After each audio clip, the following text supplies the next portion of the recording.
What's up, everybody, and welcome to a Monday edition of Morning Cup of Hockey presented by Bet365. Check out Bet365's 3-goal early payout. When your team goes up 3, you get paid. It's that simple. Download the app today. You must be 19 plus, so please play responsibly. And we are also presented by Parasso, the most complete choice for shaving and beard care, made in Italy since 1948. Parasso has been a staple of Italian culture and barbershops globally for 4 generations. So get 15% off at Parasso-USA.com with our promo code Hockey15 in all caps.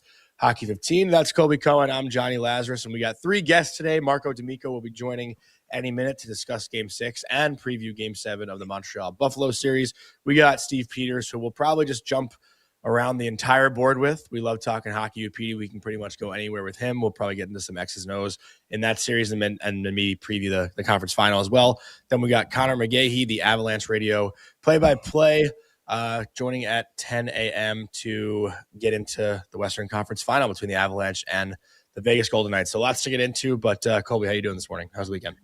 Before we do any of that, do you want to kind of talk about your own weekend? Maybe you were busy.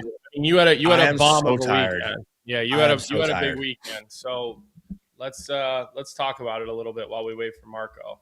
Yeah, games 1 and 2 of the Clark Cup final were awesome. Great crowd at the Denny Stanford Premier Center in Sioux Falls. The Stampede took games 1 and 2. Game 3 and 4 will be Friday and Saturday in Muskegon. You'll be there on Friday. We'll both be there in Muskegon for the USHL Clark Cup final, which will be a lot of fun. Some great talent, young kids playing in this series. Lennart Svelberg, the goalie for Sioux Falls, has been unbelievable, only letting up 1 goal in the first 2 games. He's committed to Merrimack, so he's a guy to watch out for. But then last night I played in the Jerusalem versus Tel Aviv game. What a fun game at UBS Arena. Had an assist, finished even. First shift, Colby, the first stride I took, I fell. So embarrassing, but obviously. What was the crowd like? Was it a big crowd? There was I want to say 3,000 to 4,000 people. Right now, the Long Island Railroad is actually on strike. There's no trains running, so that obviously affected the crowd as well to get to UBS Arena. But it was awesome. Wasn't there closer to 10 or 12,000 there last year? Well, this year the game, there was a huge snowstorm, so it delayed the game from February till yesterday, and then the Long Island Railroad strike. So I think that delayed or affected the crowd a little bit. But it was a lot of fun. Great to play in a game. There was fighting. There was big hits. There was chirping. I was mic'd up the whole game, so I'm sure there's going to be some good content coming from that. But it was a blast to play in, and I saw some familiar faces as well in the crowd, which is really cool. But we do have Marco D'Amico here. I'm sure he's going to be an emotional guy this Monday morning with a big Game 7 coming up. He's already experienced the Game 7 last round against Tampa. But, Marco, this has been every other day for you for almost 2 months now. How much of a roller coaster has this Canadian spring been so far for you? I definitely feel for Canadians fans right now that are just going up and down with it. It's been a pleasure to cover, to be completely honest. That they win, that they lose, I don't necessarily it doesn't necessarily affect me like it would, the more passionate fans. For me, it's all the electricity of being able to cover a team in the playoffs, especially a young team like this, so early in their rebuilding process. So you take it all in, and you think to yourself that, you're going to be busy for many springs to come. So, perspective from mine, but I definitely understand Montreal Canadiens fans that are just going up and down with the emotions of this series specifically. Going from a very tight series against the Tampa Bay Lightning to one of the most topsy-turvy series I've seen in a long time between the Buffalo Sabres. Let me ask you a question, and we'll talk about how the Habs do have some Game 7 experience at some point here, but does the goaltending situation concern you at all? Because the question that I think is becoming a very mainstream thought is, has Dobeš run out of gas? Because they get the win in Game 5, where his performance was not as good, but he still did enough to win. His team scored enough, and he locked it down later in the game. If I think back to Game 5, when I rewatched those Game 6 goals again this morning, they're concerning. I'm highly critical of the goaltending position, but the one thing I'm not going to do is I have a hard time getting overly technical when I'm watching goals go in, because I just don't. I've never really truly studied the position. It's one of the reasons I like bringing goalies on here to ask them these questions. But just to me, some of the goals where there's not a lot of traffic and he's just sort of missing pucks, I would think, and again, I'm not dying on this hill. I would think that it is fatigue potentially. And you watch this guy every day. You see him in the skates. You're really have this close proximity to the team. And so I'm wondering if you're concerned about his, I don't know if it's conditioning, but like just physical and mental fatigue. I think his defense absolutely let him down. And you look at the games, game 4, game 5, game 6, Buffalo scoring in the first minute right off the hop. That gets into the psyche of a goalie. The Canadians having something north of 10 defensive zone turnovers leading directly to goals at 5-on-5 over the last 3 games is egregious. And again, like you look at the way he played, I think there was maybe one goal where I was like, oh dear, in last game, and that was Zach Benson's goal where the puck like slid behind him. But again, with proper defensive positioning, there is a D. That's the only one. I think you're letting him off the hook a little bit here. I mean, you're talking about Stanley Cup second round trip to the. I mean, you didn't like. I thought the first Quinn goal was one I would like to see him have. I even felt like the second Quinn goal, albeit a good shot, he's so far off the angle. Like, I don't know. I mean, I feel like, sure, I don't disagree with your defensive lapses, and you look at some of the puck management and really just the lost coverage around the offensive net. But I still feel like his job is to be there when those things break down. And I don't know. I think you're being a little too kind to him here. But go on. You get to have your opinion just like I do. So go out and finish. Colby, he let in 6 goals and finished with a positive expected goals against. That says everything you need to know about what he did. Because we can talk about the goals he let in. Info. That's good info. We can look at what he let in. Like he should have had, absolutely. But then let's go back and look at the breakaways and 2-on-1s that he stopped in that second and third period. He did that. That's kind of the problem when it comes to Jakob is just I think when Buffalo is pouring it on, that's when things get a little bit overloaded. But if we're going to go on the pecking order of what's been overloaded, I would be far more concerned with the play of Mike Matheson and Alex Carrier defending those plays than I would be in the body language and the efficacy of a Jakub Dobeš. I think when you look at a goalie and you see the amount of chances, the amount of high danger chances against, as it continues to come on and on and on and on in waves, that could have been a much uglier game than it was, and it was an ugly game. You got to give Buffalo the credit for just coming in waves, getting pucks on net, and ultimately, at one point or another, it breaks the dam. You have to give them credit. I think it's okay for Dobeš to have a bad game. Yeah, but is Buffalo again like two completely different teams? But are they that much better offensively than Tampa? Like, why was it that Montreal was able to defend Tampa so well, yet they're struggling like this against Buffalo? Like, what are you seeing that's so different? I think Tampa played a more meticulous game, I would say, but Tampa's best players outside of Brandon Hagel were all on the periphery. I think the biggest and best change that Lindy Ruff made in that game was putting Benson with Thompson and moving Thompson to the wing. Yeah. Because Benson went to the high danger areas that Thompson refused to go to, and so does Norris in terms of being able to occupy the high slot. What happened? That line gets the party started, but then you look at the Quinn line, right? And the impact of Hellenis being inserted into that lineup and the way that he attacks soft ice. Yeah, what a series he's having. He positioned. Yeah, he's really made a mark here quickly on everybody. The way he's kind of come in and grabbed a foothold. One of the things, Marco, that I see is I just see a much more active group of defensemen with Buffalo. Like they're you look at Tampa and you think about their makeup, and without Victor Hedman, who kind of, he's not a roamer per se, but he likes to move around a little bit. But I mean, you just look at The way Matthias Samuelsson is kind of roaming around offensively freely, and you look at obviously Dahlin, and Power's not afraid to Byram. He's not afraid to handle the puck. Byram, that's his part of his bread and butter, is the way that he handles the puck. So it's an interesting word, meticulous, to use, because you're right. It almost felt more, they were more calculated with their offensive zone play, where Buffalo's this organized, chaotic movement. It almost at times looks like a little bit of a merry-go-round where guys are jumping in and jumping out, and then they kind of get going around the zone offensively, and guys are dipping in and out. So I do think it creates a lot more opportunities when you're defending that type of offense, Marco, where you have that brief moment where you might look at the winger and are you switching or are we staying with our guys? And Johnny, as you know, you're a winger. That 1 second of looking at your center or your defenseman to say, leave them, or I got him, or you got him.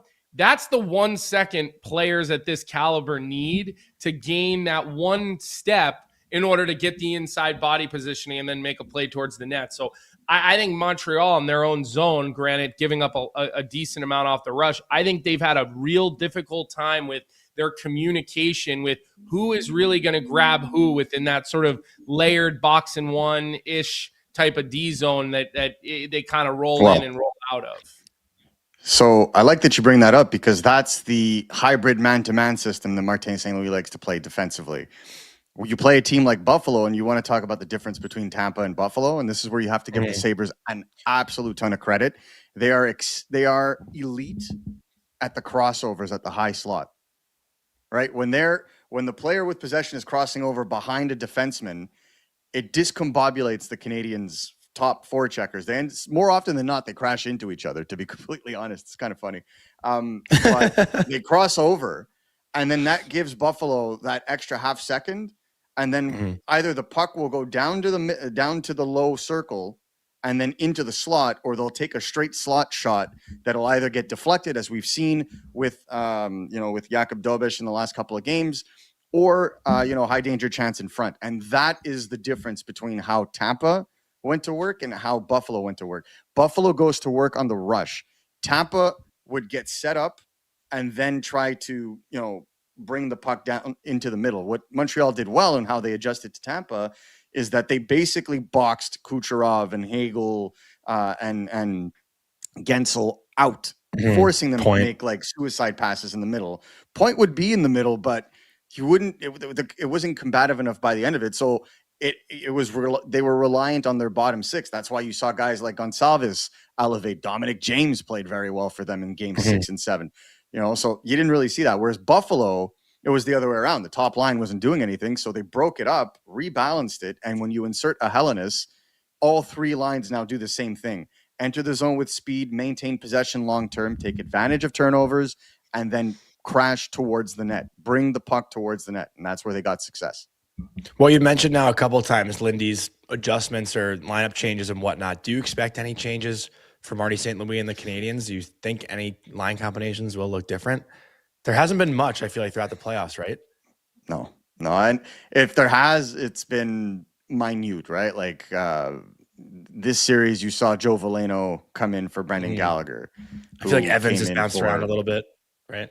Yeah, and I think that's just because of the lack of, scoring depth down the middle. But I would just say, to me, I think the biggest change I'd like to see is Ivan Demidov go up to the first line and Juraj Slafkovsky go down to the second. What a I just horrible feel like first shift he had, huh? Oh my God. Yeah, I mean, I would have just continued with what a horrible and just ended there. It was not a good game. It was not a good game. He is capable of much better. The decision making for Slafkovsky, unfortunately, is just not there. You wonder if there's something ailing him. But Demidov, the last 4 games, the details are just that much better. He's going to the net. He's driving to the net. Dahlin is having a time trying to defend him on the rush. He opens up the ice for his teammates. And I get St. Louis wants balanced lines as well, doesn't want to put all of his best players in one basket. So then when you're on the road, the option then becomes, okay, well, if you don't want to break up the top line because they use it as a shutdown line, then what tweaks can you make? And I think I don't know if it's a personnel tweak, but it definitely has to be a stylistic tweak. And so that brings in the question, well, if Joe Veleno, who they're using a lot for left shot draws, is taken out of the lineup, who do you put in? And I think overwhelmingly, a lot of people want to see Brendan Gallagher get in, because if there's one thing that the Canadians haven't done that the Buffalo Sabres have, it's make the goaltender's life difficult in the crease. Uncomfortable. Yeah. And it's they haven't made it uncomfortable. Whereas if you go back to the Tampa series, the insertion of Brendan Gallagher, first thing he does, goes to the crease, scores. So I can understand wanting to keep the same lineup and challenging them to be better, because they absolutely can be better. But I also what a spark he'd be. I also understand. Yeah, exactly. You Gallagher go to war for him. Yeah. I think that would be a move that I would also look at doing for Game 7. Why has Josh Anderson gone from maybe the most impactful player in the first round at times for his team to a guy that at times you're looking for on a milk carton right now? I mean, there's the one, I forget which goal it is. He's kind of the low, weak side winger, and the Lane Hudson pass he scored. No, I'm talking about a goal against. He doesn't react, and he doesn't. All he's got to do is basically take one or two more steps and realize where the danger is. I mean, a guy like him should understand that. He's been around long enough. Like, he doesn't get a free pass for any level of inexperience, but his effect in round one, it was physical, which was just creating space for the rest of his guys when he was on the ice. I don't see that out of him, and I almost wonder if he's hurt. You remember he left the game in round one, and then he came back, but I don't think he's the type of guy that's going to miss action. It's just his impact has really dwindled, and you look at the challenge that some of the top dogs are having on Montreal of scoring 5-on-5, right? You look at their points, and a lot of them have come on the special teams. Now, granted, this series has gone sideways, in my opinion, because there's been so much special teams. Like, it has killed the flow of the series. It's really killed the competitiveness of this series. Like, I know we're in Game 7, so maybe that's kind of how could you say it's not? I'm not saying it's not competitive. Just sloppy games back to back. You look at the outcomes of these games, and you look at the ups and the downs. Like, no one team has taken control for long stretches of time. It's such a disorganized ping pong match, and I just feel like a guy like Anderson could be that sort of emotional, physical difference maker, and he hasn't. And have you heard anything about him? But I know everybody's banged up right now, but it just feels like he gave us so much in round one. He's just leaving so much to be desired in round two here. Well, I think this team in general is learning that they need to conserve energy, and that this is going to be a marathon in general. Josh, I mean, he's gone through it before. He's gone to the Stanley Cup final. He knows. So if he's not crashing and banging like he usually does, I'll let you guys make educated guesses on what his status is. But, I think that this is the kind of game that he gets up for. I think this is the kind of game where there's no tomorrow, where, you know what, if it hurts just a little bit to make that hit, he's going to make that hit. Shoot him up with some Toradol. Well, whatever works, I guess. But oh, that's what they do, Marco. I mean, that's literally what they do to guys. You have a broken bone, you got anything like that, it's Toradol right in the joint, and let's get through 60 minutes. That's how they do it. Or you get Mr. Miyagi. Either way, whatever works. Get him on the ice. But I think even at the beginning of this series, Josh Anderson was very involved. Like, there would be times where Bowen Byram would have the puck and Josh Anderson would be coming on his wing, and he would just give it away, just because he didn't want to come take the hit, or just because he was just trying to go off for a change. So Josh Anderson has been involved, has been, even offensively in this series. We think about the tying goal in Game 4, Game 5. The games are getting ahead of me now. That was a huge play between Hudson and him to attack the slot. So he is still getting involved. Where I would think the things have been a little bit different is he's looked slower. And that hurts, because the physicality is there, the presence is there, but he just hasn't had the same step. And Josh Anderson, I think what makes him such a unique kind of player is the size-speed combo. And I just feel like, again, You're getting into a game like this. He's a heart and soul, emotional player. This is the kind of game he steps up for. So that Phil Deneau line with him and Texier have been rather good outside of that one goal allowed in game 6. I expect them to have a significant role in this game as the Canadiens' true shutdown line. And in fact, probably the only shutdown line of the two teams in this series. Mark, are you happy that this game is on the road? What's been going on with Montreal at home? They only have 2 wins in the playoffs at home, don't they? What's Maybe wrong 3? with the Atlantic and winning at home? Tampa is the same. Buffalo is the same. No one wants to win at home. Yeah, Boston. And listen, and they're all great buildings too. Yeah, they're all great. That's what I'm saying. You just ripped off some of the best atmospheres that we have in arenas in the United States. I mean, obviously Montreal not in the United States, but like Montreal is probably the best. Buffalo, Boston, unbelievable. Tampa, again, a lot of people don't realize Tampa Bay, one of the best atmospheres for a playoff game, period. It is unbelievable. Yeah. Nobody's coming in home. No, right but now. I think the Canadiens I would tip my hat to Lenovo. Oh, yeah. Lenovo's sick. That's true. I just left out like maybe the second best playoff atmosphere after Montreal. Fair. Yeah. But they're 2-4 at home, and I think I guess that would make them 5-2 on the road. Like, correct. This is a good thing that they're going on the road. No, has to be. You had Lindy Ruff joking about it, saying we're trying to find a way to play Game 7 in Montreal, and the fact he said that I didn't see him say that. Yeah, he said that in his press conference post game for Game 6, which was kind of hilarious because I was like, please go on the road. But even with Buffalo, like they're coming back. They came back to Buffalo yesterday, and they're staying in hotels, and they're not touching the ice until Game 7. So they're trying to, make it seem like it's a road game, which is kind of hilarious. Like you have to like break your psyche to make it seem like it's a road game because it's been. I think Tampa did that too for Game 7. Tampa did do that, and how did that work out? It's just not good. I don't think that.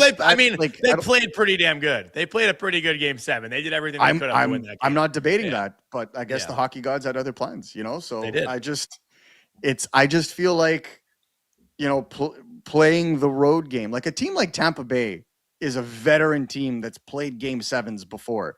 This Buffalo team has not played Game 7s, has not had their backs up against the wall. They did on Game 6 and responded perfectly on the road.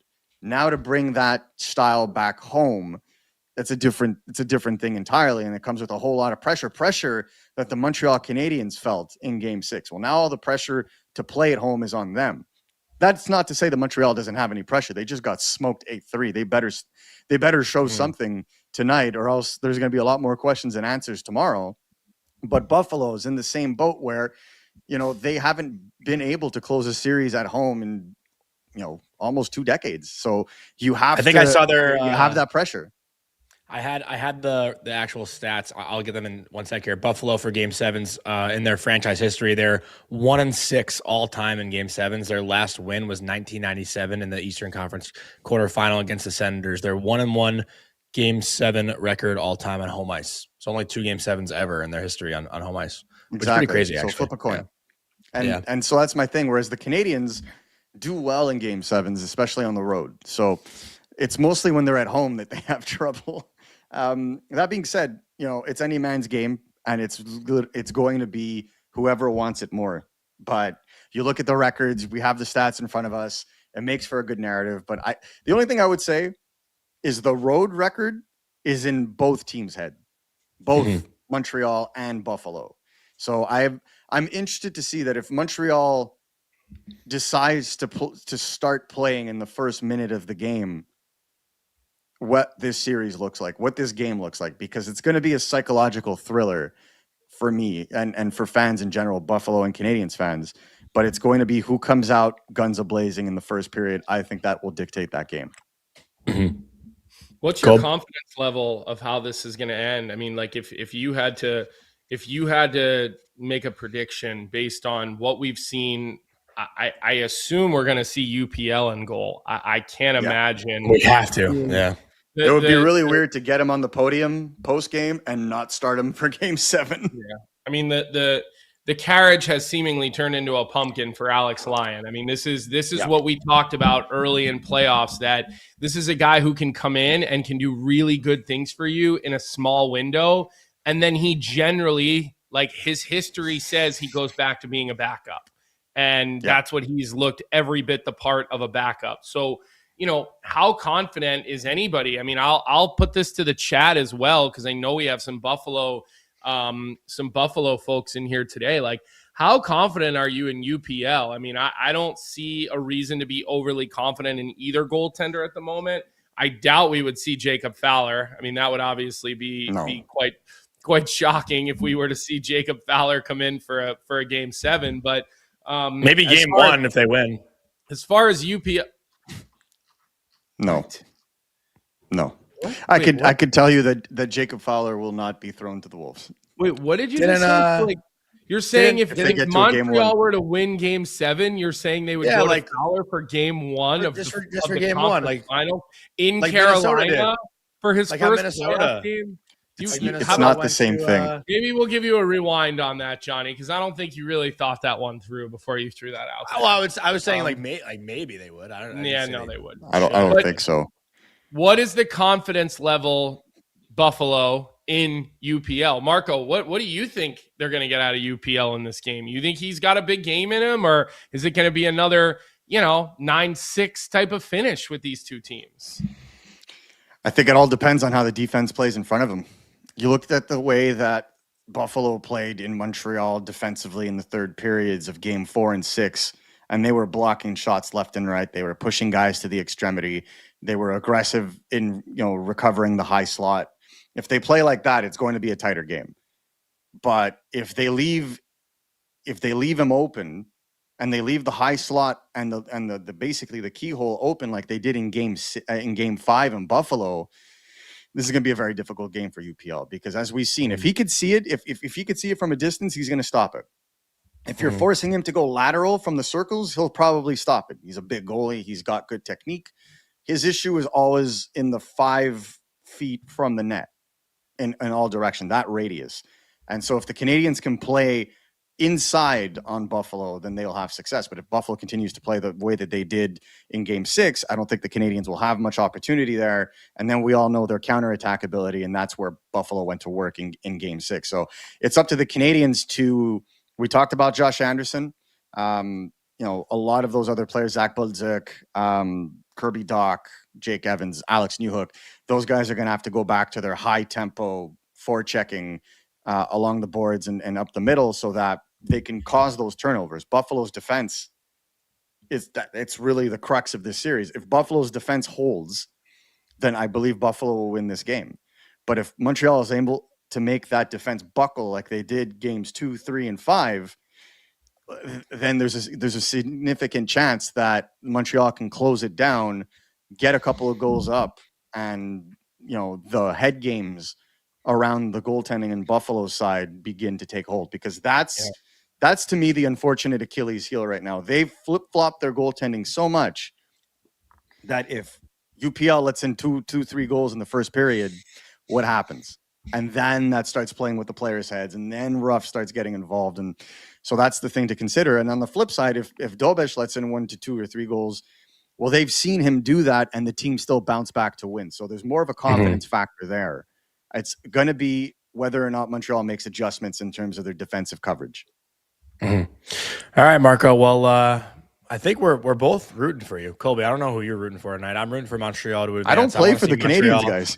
No, but we're rooting to keep having you on our show throughout the postseason. We love having you on here, and we love the Canadians. Like, they're one of the more fun teams to watch. Like, I've had a blast watching them throughout the entire playoff. Not that I haven't had fun watching the Sabres, but I want to see Montreal take on Carolina. Johnny also hates the nice people of Buffalo. Like, honestly, this round's been fine. This round's been so totally weird. Fine. You could have beef with the city of Buffalo, but like, it shouldn't be about the people. I mean, the people in Western New York are pretty nice. I mean, it's not like living in Manhattan. So what would I have beef with Buffalo for if it's not the people? You hate the people in Buffalo, which I don't understand why. It's weird. No, there was a select few. There was a select few that I hated, but we'll let Marco go. We got Steve Peters waiting. Marco, thanks so much. Enjoy the game tonight, and hopefully we'll talk to you in the next few days. All right. Always a pleasure, guys. Have a great day. You too. All right, no time to waste. We got Steve Peters right here, ready to join, 6:30 a.m. his time. I know he's going to bring the heat this morning, so let's bring Petey in.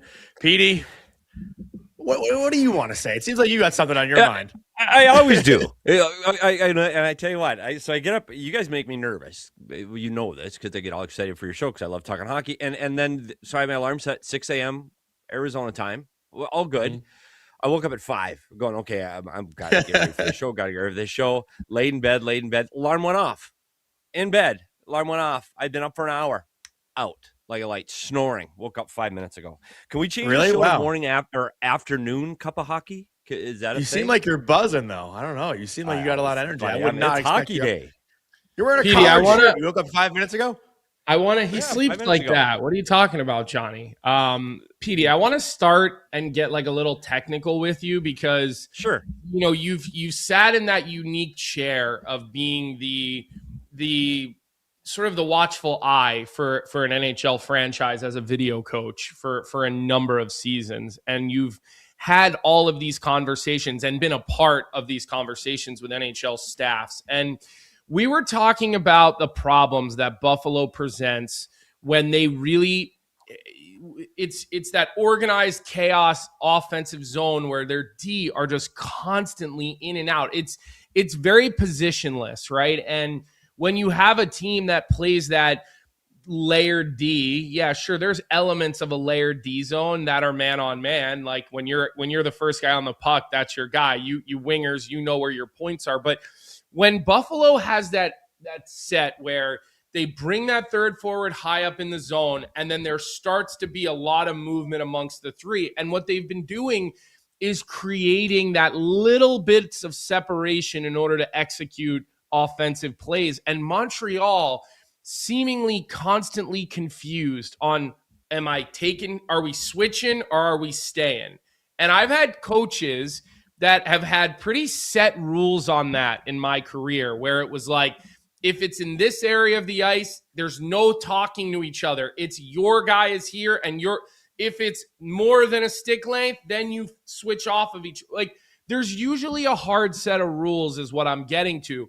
Montreal hasn't really made that adjustment. So from your sort of analytically, like video analytical brain, how are you fixing that problem? And what should St. Louis and his staff kind of be looking at to kind of neutralize some of those plays? Yeah, it's been really hard, and you really saw it in game 6, where you get Dahlin and Bo Byram moving the way they move off of the blue line. It really confuses the Montreal Canadiens in the defensive zone, and the truth is that's why you move, and that's why you're so active in the offensive zone. You're trying to create holes, unless you've got an offensive player like a McDavid or a McKinnon that can create all on his own. You need to find some space as a group. And you saw it really in the Benson goal, where he went all the way around. He started off on the left circle, came all the way around to the right circle, and goes behind the net. Well, he lost his coverage. And for Montreal, it's hard with that active of a defense. So for me, it's hard because you can't switch your system between game 6 and game 7. You can make little tweaks, little adjustments, but it's incredibly hard to go, okay, we're going to stop being man-on-man up high, and we're just going to hold and play more of a zone up against that 3-on-3 up high set. But you almost have to do that now because when Montreal gets active, that active up top, honestly, Montreal can't keep up. And you're right. One of the things for fans to look for tonight is if you see Buffalo being active, meaning their defense are coming in off the blue line, and you see Montreal Canadiens pointing, they're in trouble. And that's something you don't want to see in the defensive zone. Hey, wait, you got him. I know I got. And that's what's been happening in Montreal. I think for Montreal, their focus really has to be on the space in front of Dobos, because ultimately that's where the puck's coming. That's ultimately where the Buffalo Sabres are going to score. That's where you see players like Zucker and Thompson and Doan have the most success. So ultimately, everybody's got to come back to the middle of the ice. And I would focus less on what's happening outside the dots, and I'd really try to collapse and be more cognizant of what's happening between the dots and in front of Dobos for the Montreal Canadiens tonight. Johnny, to me, that's been the biggest difference. Go. I just want to make a comment here. And you might have actually been about to say this. I probably was. Think of when they played Tampa, how they just protect the middle of the ice against Tampa. Yeah. They gave Tampa the space, right, or maybe half a foot to the right of each face-off dot in the offensive zone, and they were really patient, and they just made sure that there was such a crowd in the middle of the ice. But Tampa also, to be fair, Buffalo's just a lot more movement. It's you don't see a lot of teams play with this much movement. Movement, yes. This much movement. I mean, I feel like sometimes you get dizzy watching guys. I mean, I would be interested to see what, you know, how they in the broadcast booth in an NHL game, you have a few different monitors. One of them is a monitor that has like advanced stats, right? One of them is distance skated for players. I bet you the distance skated for the Buffalo Sabres players in a game is probably substantially different than other teams, just because of how active they are in the offensive zone. Go ahead, PD. Sorry, I wanted to lay that out there. No, Johnny, one thing after. Do you mind? Go ahead, Johnny, jump in. Well, no, I was going to say, we talked about it. We talked about it with Marco, though. Like, look at the blue liners for Tampa versus Buffalo. Like, it's McDonough, Chernak, Lilleberg, and like Dastus are guys who aren't guys that wheel around the entire offensive zone, where basically all 6 of the Sabres defensemen are able to do that. And, you know, I think the middle of the ice and the area around Dobesh has been the biggest difference. Buffalo has so much traffic and so many layers in front of the net. Even the shots that beat Dobesh straight clean, there's still guys around him. Maybe they're not taking his eyes away, but there's guys there that he's worried about. And I think that's what the Sabres have been doing so much better than Montreal, is just getting bodies around the blue paint, where Montreal, a lot of their goals aren't really coming from right in front of the net like they are for the Sabres. Yeah, it's funny because we talked about when Buffalo's playing well and things are going their way and they're generating offense. You're right. That's exactly the two things they do better than Montreal is they're getting their defensemen active in the play and they're getting to the blue paint. But keep in mind, after Game 5, we sure as heck weren't talking about the Buffalo Sabres offense. So no, it is going to be interesting how tight they defend, because when you do have an offense that's that active and you end up with Rasmus Dahlin, the defenseman, at the blue paint, and they'll stay there. They're going down and they're staying. That means you're going to get Josh Norris defending. You're going to get Alex Tuch defending. And you're going to get guys up high in the zone that if you can create a turnover like Montreal, if you can create a turnover high in the zone, which is what they want to do, that's why they are so aggressive that high in the zone. If you create a turnover just inside the defensive blue line for Montreal, you're looking at a 2-on-1 potentially against a forward. And we've seen that against Buffalo. You've seen 2-on-2s, Montreal versus a defenseman and a forward. And forward, hey, God bless forwards. We need them in the game, but they don't know how to defend. They're not great on a 2-on-2 rush. They don't know how to read the rush. A lot of them can't skate backwards. No, I'm not kidding. And we've seen that in this playoffs, Colby. Yeah. No, we've seen it. We've seen guys fall down skating backwards. You're right. And so for Montreal, that's why it's a risk reward. That's why you're being so aggressive that high in the zone, because if you can create that turnover, then you can play Montreal hockey. Then you can play with the speed and the pace through the blue lines. That was absolutely non-existent through games. You can give Montreal, hey, they had a 3-0 lead. Go back and, dude, they had nothing going. They had nothing going in any of the 3 zones. They couldn't get through the neutral zone clean. They couldn't generate anything in the offensive zone. They get a power play, a shorty, and a goal off the face-off that required really no system play. They were just 3 shots, and they all went in. After that, it was all Buffalo. The momentum has clearly swung in this series for me. And I know it's going back to Buffalo. I know at the home records, all of those things are completely true. But with Tage Thompson on the wing, where he's not playing, I know he must be injured. We keep saying that he must be. But he probably is if he's playing on the wing. If they play like they did in Game 6, Montreal was smothered. Montreal had nothing offensively. So for me, it's less focusing on what Montreal's doing. It's the offense, or excuse me, Buffalo in the offensive zone. It's what Montreal's going to do to generate, because they can't get any opportunities. They need to be more like Buffalo. They need more Lane Hudson coming off the blue line. You need to be more involved with their defense to try to generate some offense for Montreal. Johnny, remember the drills in practice this goes to when you're like a young kid, but you keep doing it all the way through, where they're like 1-on-1 or 2-on-2 drills where the D have like basically you have to start from like a dead stop and then play a 1-on-1, or you have like no time to look at the corner. Yeah, like you have to play a 1-on-1. Like they're drills where the D are supposed to be uncomfortable. They're working on their gaps or whatever. Well, what we do with the Titans every now and again is we'll do that drill, one of those drills, but I'll make all the forwards go on D, just so the D get to abuse the forwards who basically can't skate backwards. Because I got to tell you something, like I bet you there are forwards in the NHL that if forced to like skate backwards at a high rate, you would look at them and you'd go, this guy makes how much money? Forwards do not like to skate backwards. They are not comfortable going that way. It's just not something they do. I've got a question for you, Colby, because this happened in that I talked about that Benson goal where he gets lost behind the net by Carrier. Carrier is chasing him. During that play, originally when Carrier goes back to defend the original play when the play comes into the zone, his stick breaks. Now, I've known since the time I was 8, 9, 10 years old, if a defenseman's stick breaks, you, as a forward, give him your stick. We all know that's one of the rules that you do. However, in this game, it's a defenseman without a stick. They switch sticks, and now as the rotation happens, because they're playing man-on-man so tight, now you've got the forward in front of the net. Not only do you have a forward in front of the net, which is bad enough as it is, he doesn't have a stick. I know. So, great, your defenseman's got it, but he's up at the blue line, and your forward's in front of the net without a stick. So for me, if you're going to play that strict man of a man, and you're going to be that tight, and they did, and their rotation got really heavy in that goal, dude, it doesn't really matter who's got a stick and who doesn't have a stick. Like, don't hand the stick off. The only coach I ever had that didn't want that was actually Bruce Cassidy. He did not want you trading sticks unless it was a penalty kill. First off, he never wanted us giving a stick to the goalie. He didn't believe in that.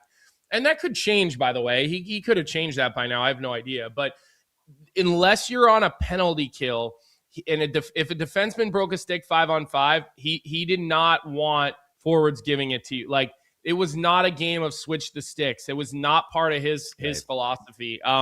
Now, again, penalty kill's a little bit different because you'd rather let them isolate a guy out high and beat you from out high rather than isolating you in front of the net and 2-on-1ing a D without a stick around the net. So that would be the only time it would change. And then the one other comment I just want to hit, D. Ely made a comment in the chat about how he sees Jalen Chatfield pointing all the time on the penalty kill. And what I would say back to that, D. Ely, and I know I responded to you via text, but I want to say it for everyone. Penalty kill, it's a lot different. Penalty kill does not have the same. Penalty kill's a zone. In a zone, there's time to be a little bit more, a little bit more passive. You're pointing, you're talking, you're communicating. What PD is saying here is that if you have multiple players out high and say like 3 players defending out high, 3 offensive players out high, the minute you see a guy point, that means there's confusion. It means that all 3 players are not programmed to know exactly what to do at that moment. So you're taking the second to point. Now, can you get away with it? Sure. But also, that could be 1 foot of space extra. And that's all a player in the National Hockey League needs is 1 foot or half a foot of space to go and make the play that they need to make. So you're 100% right, PD. Yeah. That is when you see that happening out high, hold your breath because there's a good chance that there's action coming. PK is like pointing to get in a lane, and 5-on-5 is pointing to get a guy. It's like two completely. Yeah, that's the best way I would describe it. Hey, as a coach, you want to see that communication. You want players to go, hey, yes, communicate. Yell at your teammate. I got him. Absolutely, you want that. Yeah. I'm just saying, so you do want to see guys sorting things out. That's great. However, from the offensive standpoint, Colby made the point. If you see that point, that 1 second is enough to make a difference. And go back and watch these goals because that's what I do. How many of these goals have gone in off? You've had 3 inches between the offensive stick and the defensive stick. He just doesn't quite get there. We're talking fractions of a second are making a difference. So that one little instance of indecision can make a complete difference in how people are attacking the net. I think that Lane Hudson to Josh Anderson goal in Game 5, like that's what I think of when you kind of say that, PD, that off that faceoff play. Exactly. Where I don't know, it might have been, I don't know whose stick it was, but like all 4 Sabres are watching the puck. No one picks up Anderson's stick, and like literally in a matter of a second, the game's tied. But I do want, we mentioned Chatfield. I do want to go into Carolina a bit, PD, just because the longer that this series has dragged on, the lower and lower amount of games I think Carolina wins in the conference final. Like right now, if I am to predict an Eastern Conference final, prediction, I guess, for lack of a better term, I think it's like Carolina in 5. I don't think this layoff is going to affect them at all, like other people might think. And both these teams right now have shown so many weaknesses, and Carolina hasn't shown any. It's like, I don't know which one of these teams is going to beat Carolina in a 7-game series with how they've played throughout this series. I think a couple things with Carolina. Hey, this break's tough. Like it honestly is, and it's tough on everybody because it's hard to stay in that mindset. The Carolina Hurricanes aren't going to forget how to play hockey in 10 days. They're not. Mhm. The Carolina Hurricanes play the exact same way every day since Rod Brindamore took over. Maybe the first 10 minutes and that's it. Yeah, they might have heavy legs for a agreed. period. Yeah. Yep.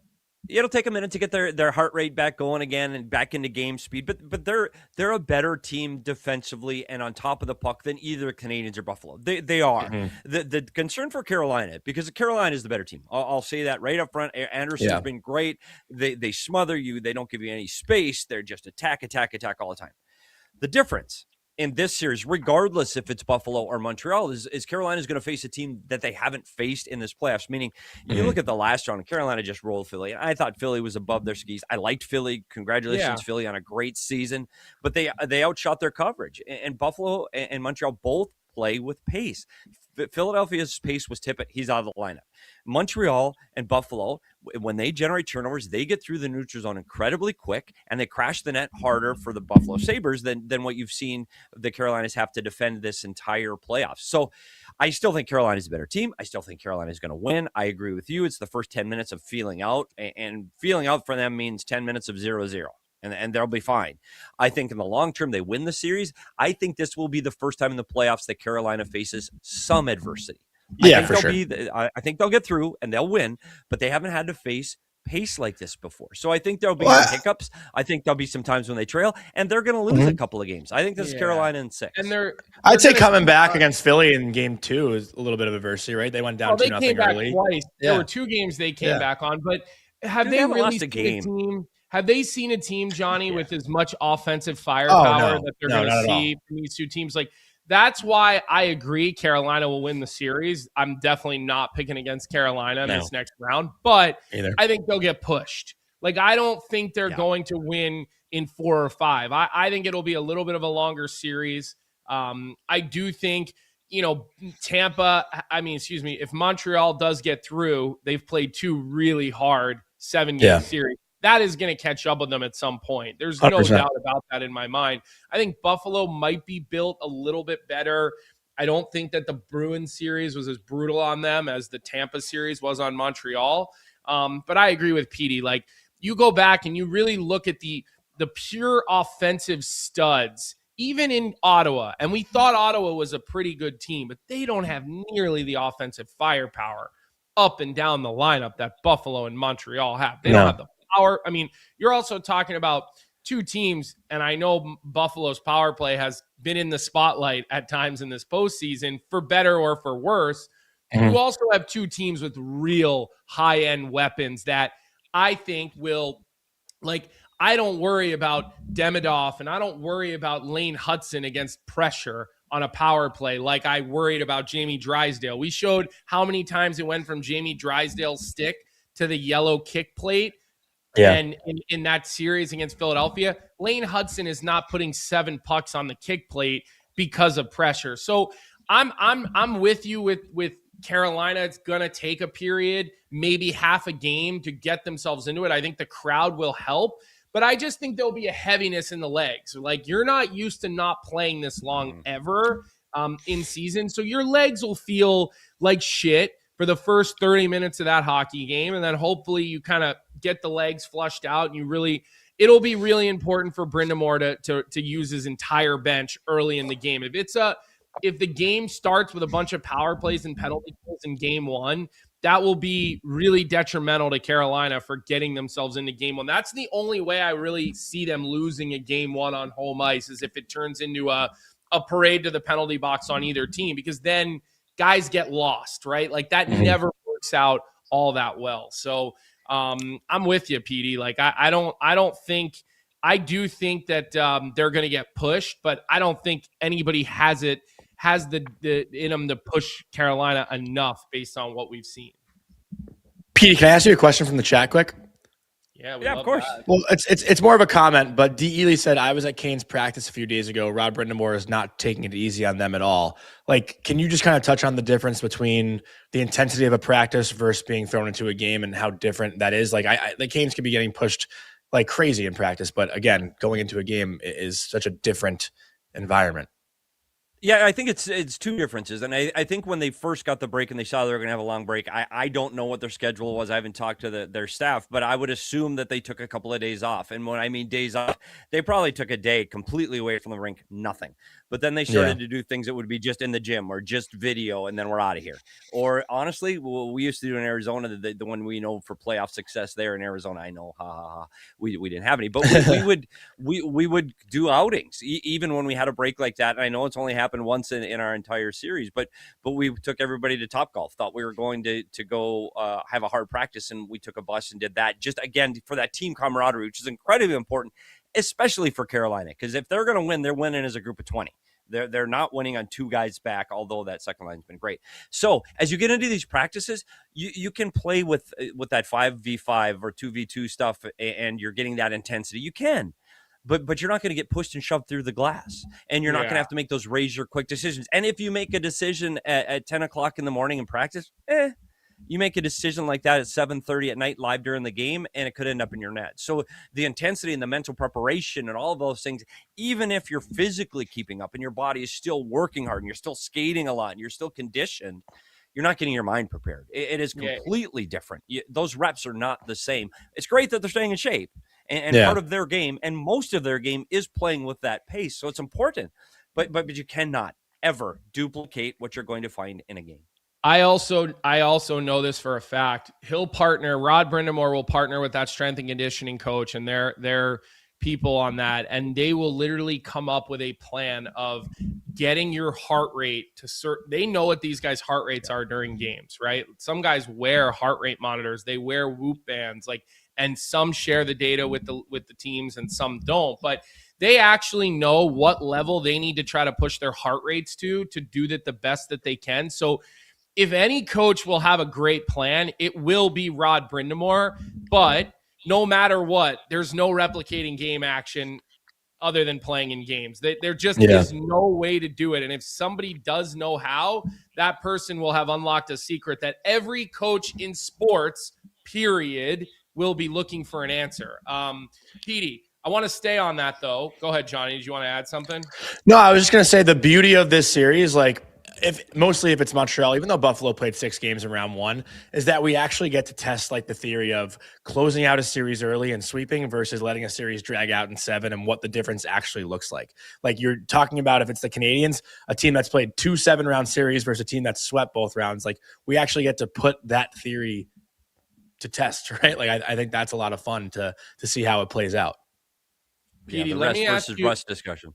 Let me ask you this, because I think this is something our audience will love. You are sitting there working for Rod Brindamore right now as the lead video coach for the Carolina Hurricanes. You now have 12 days to prepare for round 3.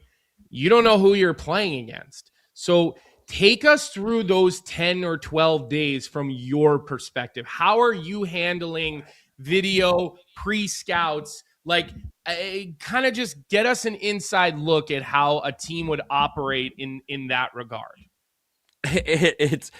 It's double the work, obviously, but it's not as bad as the last 10 games of the season where you could be playing 3 or 4 teams, because you're taking so much of what's happened during the regular season. Once you get to the playoffs, right now the video coaches, honestly, they're not going beyond what's happening in this round for Buffalo and Montreal. I mean, you may pick up a few things from Buffalo, Boston, but not much. This is how they're playing now. This is how their lineup is now. This is what they're doing system-wise right now. So you're just going through the game twice. You're going, here's what Montreal's doing to have success and what they're struggling at.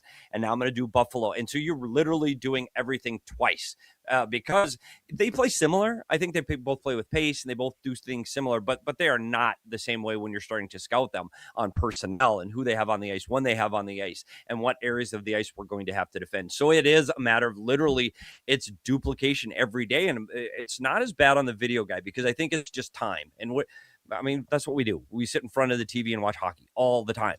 But it's harder for the coach because when you're designing those drills, like you talked about, Colby, what drills are we going to do and what are we going to focus on? The we've got to prepare for Rasmus Dahlin coming off the blue line. So we're going to defend like that. Or now we've got to prepare for Caulfield, Suzuki, and Slafkovsky down low and their ability to make plays from the goal line. So now we have to defend for that. So you can stay in shape. You can be conditioned. You can play the way you play. But those nuances of the game, they're going to have just as long to prepare as Montreal or Buffalo is. They have one day, and that's tomorrow. Tomorrow, you have one day to prepare for the exact system that you have. I know you've got the templates, and I know you think you're ready. So the coaches are ready. The coaches are prepared for either game plan. They've got it, but the players don't.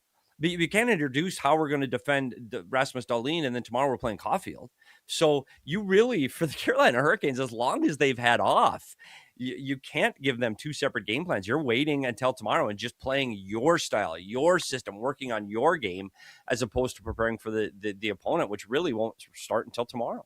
Yeah, no, I think that's a great point, and it almost becomes a deal where you really just have to focus on yourself, and you might disguise a few things because you don't really want to tip your hat even to your team. And I honestly, nowadays, all the coaches that I talk to nowadays, 90% of it is what do we have to do, and not so much what they have to do. We've shifted away from these massive plans of how we're going to deal with the other team. And I think the good teams really just say, look, we're going to bring our game and be aware of, like Bruce Cassidy, right? It was always be aware of these two or three things, but we're just going to play our game our way. Colby, the thing though, Colby, and with Rod Brind'Amour in Carolina, we've all agreed. Carolina, they're not changing their system. They're focusing on Carolina because this is how they play all the time.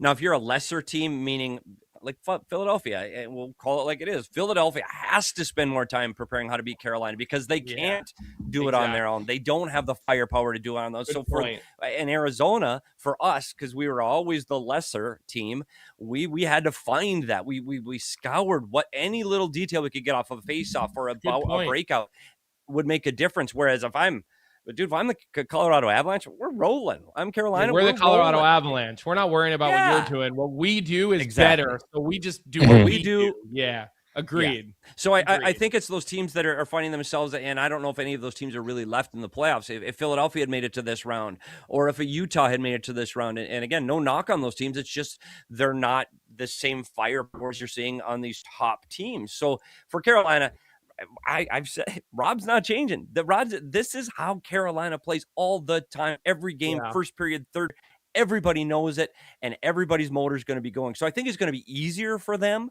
They're just jumping over the boards, and they're going to go. They're going to chase the puck. They're going to hunt you down, and they're going to throw you through the wall. So I do think it's easier for Carolina to prepare. It's going to be tough for Montreal and Buffalo to shift from playing Montreal and Buffalo, that style of game and that style of pace. And tomorrow we got to play Carolina, who do not play like these teams. So I think it's going to be a huge shock for those teams going, we've been playing high pace, not this pace. Like, we're not ready for this. I got one more quick thing if I can, because my buddy Ben Seltzer, who always gives me some great I'm up. NHL I'll sit here stats. all day now.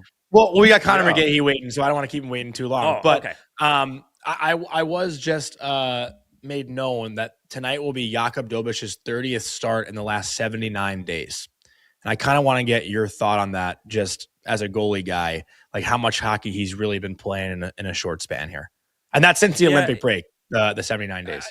And I talk about goalies' workload a lot, and I think, unfortunately, in the playoffs, you go with your guy and you got to ride him until you're either eliminated or you hoist the cup. Now, I do believe if he's struggling, like you've seen in Buffalo, where they're rotating the goalies, man, I get that. But you're going with your guy. Dobish is their guy. He's playing tonight, and he's going to have to carry the load. The problem is when you got a young guy that hasn't been through these wars, hasn't been through these battles, and he's laying it out there every single night, you start to run out of gas. And when you see those moments you run out of gas, you're not making the save that you normally would make. And I think that's what we saw in Game 6. He's starting to get tired. And he's not going to get that long break. Yeah, 5 and 6. Yeah.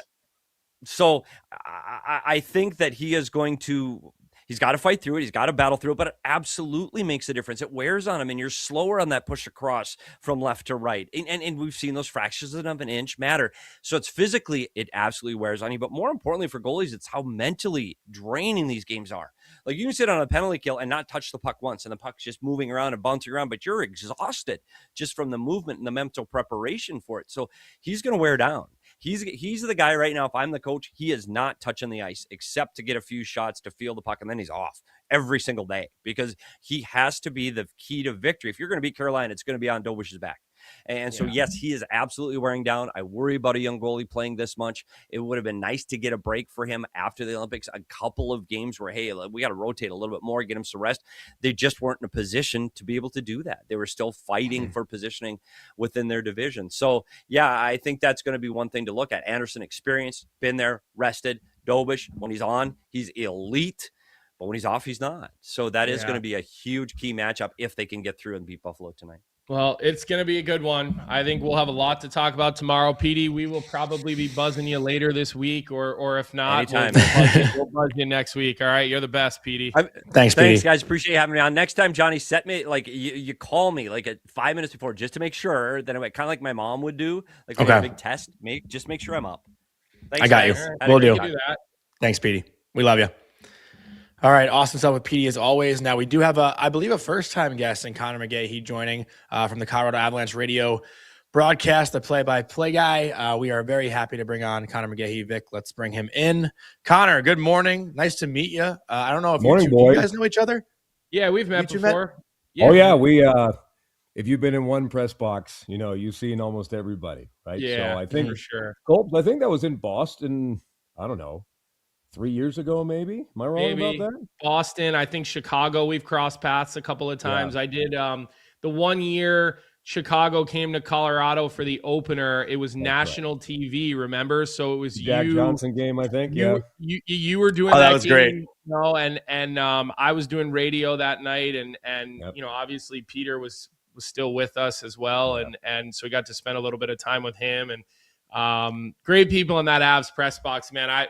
Running into Charlotte Graham was always one of my favorite things to do. And she literally just texted me, Colbs, because local news here was doing this stupid feature on my dumb face in that booth cam the other day. And it just said Avs play-by-play guy goes crazy. And she sent me a picture of that. So it's hilarious you mentioned Charlotte Graham. She literally just texted me. It's the only mother-son combination in the history of the National Hockey League to be on the Stanley Cup. Charlotte Graham, and then John Graham, who was the backup goaltender for Tampa Bay in 2004. Yeah. So really neat. We were Johnny Graham and I were roommates, not just in the American League. We were actually roommates.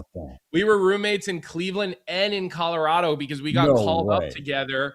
I think Peter Budaj got hurt, or maybe Craig Anderson got hurt. One of the guys got hurt. And so Johnny and I were roommates, and I've just stayed. Obviously, they're big involved, Denver and Ron Graham is a legend, and Charlotte was such a well-respected executive across the National Hockey League. I hear from them all the time. Yeah, exactly. Yeah. Her and Pierre were, they kind of built the Avalanche, to be honest. And, Pierre set the standard, and Charlotte kept that going for a long time. So the Grahams is like, they're a royal family in hockey as far as I'm concerned. Definitely. Yeah. Johnny, go ahead. Sorry, just going into this series. No, you're good. Hey, listen, I'm all for you guys kind of catching up and reminiscing and everything. But I guess going into this series, we're talking a lot about the days off that Carolina's had. Colorado's going to have a few days off here too to get rested and well recovered for a big series against Vegas coming up. But I guess what has the team been doing? Did they take 2 days off after that series against Minnesota? Like, how did they rest and recover? I did see a picture of Marty Nature's poolside the day after, which looked nice. The weather has been pretty nice in Colorado, it seems. Yeah, no, except for today where it's 40 degrees and it's been raining for 14 hours, which you don't always get. But no, they took, let's see, so that finished up Wednesday. They took Thursday, Friday completely off. Practice Saturday and Sunday, still not fully attended. But then today off, practice tomorrow, and then you'll have an earlier morning skate because these games now, with only one and one, we have 6 p.m. Mountain Time starts now. So that's right. Morning skate is now earlier at 9:30, and then the game is about 6:10 here in the Mountain Time Zone. So they're trying to get into what's going to be going forward finally in this series. Instead of having 3 days off like you did with the Minnesota series, you're going to have game day off the entire time. So I think they're trying to program that in there as we get closer to the puck drop on Wednesday. So Day off today. I think they'll skate tomorrow, and then morning skate Wednesday. Got it. We always say that we bring Jonny Lyles on the show all the time, but we always laugh. We laugh at how much fun just you guys as a broadcast team, the TV, radio, nobody laughs harder, does more goofy, fun shit. Riker is like one of the funniest people in all of TV, and sometimes I don't know if he even knows he's funny. He just is. When he had that cut tie on the one day and he was hiding it, when I saw that video, I was just cracking up. But and there's a story behind that tie, by the way. So he has to have a pocket square, right? Like it's a thing. And I have just rebelled against the pocket square because everybody else says you have to have a pocket square. So I'm the only one who doesn't wear one. But we were in Winnipeg one day and he forgot a pocket square. So we're in the Zamboni Vom there at Canada Life Center in Winnipeg, and he takes the back of his tie and there's a pair of scissors literally sitting on the top of a net back there by the Zamboni, and he takes the scissors and he cuts his tie off, unfolds it, takes the stitching out, and that's his pocket square for the game. So that's good. That tie, I think that was the first time he had worn that tie since 2 years ago in Winnipeg when he had cut it off and made his own pocket square. That's good. Honestly, you guys have fun. But in the same breath, then you guys get down to business, and there's a lot of good hockey people. You've got great analysts. I know some guys kind of pop in and pop out, but some really well-known Colorado Avalanche, legends that work in and around the team and the media stuff. So when you guys are sitting around and you guys are talking about this matchup, one of the things that sort of jumps out to me, this is the first team and maybe one of the only teams in the playoffs that, from a center standpoint, can go toe-to-toe with Colorado. Now, I still think Colorado has the edge. I think Nathan McKinnon, Nelson, Kadri, Drury. Good luck finding a better four down the middle. But now all of a sudden Vegas has Carlson back. So you have Eichel, Carlson, Hurdle, Dowd down the middle. It is a matchup that I think, again, can compete with one another. And so what you guys are hearing, what you guys are talking about with that matchup, where is the X factor? Because I feel like you could make the case that those four guys kind of cancel each other out. I'm not saying anybody can cancel Nathan McKinnon out, but Jack Eichel's going to do his best to stay in Nathan McKinnon's hip pocket for the next few, games or whatever it will be. And he's one of the few that are capable of at least, I wouldn't say neutralizing the guy because nobody can truly do that. But if there's one 200-foot center that can give a guy like Nathan McKinnon a run for his money, I do think it would be Jack Eichel. Yeah, I think you're right. And what Jared Bednar said yesterday after practice, fellas, is he says that Vegas is kind of like a combination of Minnesota and Los Angeles together, the two previous opponents for Colorado. And you mentioned hip pocket on Nathan McKinnon. That's exactly what Kempe did in the first round. So it took, through 3 games, McKinnon had 1 assist in that series versus the Kings. Got the power play goal in game 4, and that started it off so the Avalanche could close him out. But I think if Vegas is going to take anything from that, they're going to take the shadow factor of Kempe on McKinnon, Eichel on McKinnon, that sort of thing. That guy from Minnesota didn't necessarily exist. That probably would have been Eric Sinek, right? And so that's where the Avalanche were able to escape, and McKinnon could open up, and now he scores goals in every game in that series.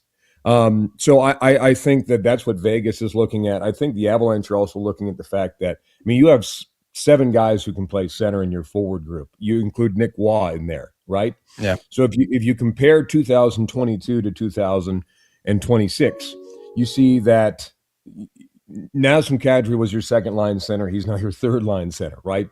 Drury, Jared Bednar said 2 or 3 months ago, is an elite fourth line center. And that fourth line, by the way, with Parker Kelly and Jack Drury, basically turned the series around for me in game number 4. And 4. Yeah. So I think the forward depth is an X factor, and I think the blue line is an X factor for the Colorado Avalanche. Devon Taves, probably one of his more quiet regular seasons, but he's picked it up in the playoffs. He's been unbelievable. Cale Makar has been fighting a couple things, but then you get Brent Burns, who was nearly flawless in the LA series. Didn't contribute a ton, but look, it's his shot. No one threads the needle like Brent Burns on net.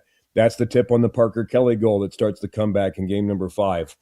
He almost did it twice, on multiple plays. So I think the blue line for me and how they're able to contribute. I mean, it's 6 straight years now that the Avalanche blue line has been the highest scoring blue line in the National Hockey League. So for me, this is an extremely even series, but I think that's maybe a touch ahead for the Avs. Yeah, and also I think a big thing too, which we kind of talked about before with Petey in regards to a different matchup, but this is all about what Vegas has to do to beat Colorado, not the other way around, right? Because the Golden Knights right now have not seen a team nearly close to the Colorado Avalanche. I mean, no disrespect to Utah and Anaheim, but Colorado is a whole different beast. And they're going also up against the Avalanche without Mark Stone, who's one of the better defensive forwards too. That's a huge loss in their lineup. Obviously, throughout the playoffs, John Tortorella has made some changes. Mitch Marner's been bumped to the wing since Carlson came back. And I know, Jared Bednar had a lot of praise about Vegas's team as a whole, but this is just a completely different animal that they are facing this round. Yeah, and this is why the emphasis was put by Jared Bednar on the team to win the regular season, right? Win the division, right? You know what I mean? So that gives you the leg up when you have home ice advantage, when you are able to.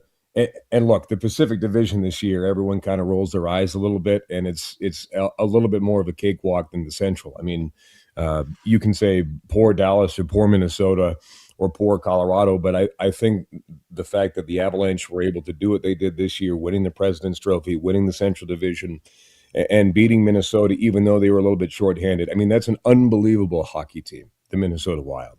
Very, very good, very, very solid. So, and I will tell you, the attitude from the Avalanche is it's not about them, it's about us. So you're exactly right. Like, if they haven't even played an A game yet that I have seen in the 9 games. Yes, math is hard for me. In the 9 games they've played so me far. Too. That's probably why we do what we do. But they haven't necessarily played an A game yet in these playoffs. They're going to have to beat Vegas for sure, but they haven't exactly played their best so far. Yeah, I mean, look, and I think one of the things that I'm curious about is whatever Cale Makar's dealing with here from an injury standpoint, and everybody's banged up this time of year. Is there enough time right now? Like, is it something is it nagging? Is it more than just nagging? Like, what will this break do for a guy like him as far as his longevity? Because we got to think the Avs are I don't think we have to think. We know the Avalanche are favorited to win this series. I'd say most people outside of the state of North Carolina would be picking the Colorado Avalanche to win the Stanley Cup. Even though the goaltending has been not as consistent, I'd say, over the past couple of games of the series. We saw the little flip-flop, and then obviously Bednar makes that move to go back to Wedgwood, and then in that game where they made that, the comeback. And so there is obviously reason to feel confident in Wedgwood, but just from like a health standpoint and a practice standpoint, like, what have you seen? Have guys been taking a lot of maintenance days? Do you feel like the rest is in it catching up with them in a good way?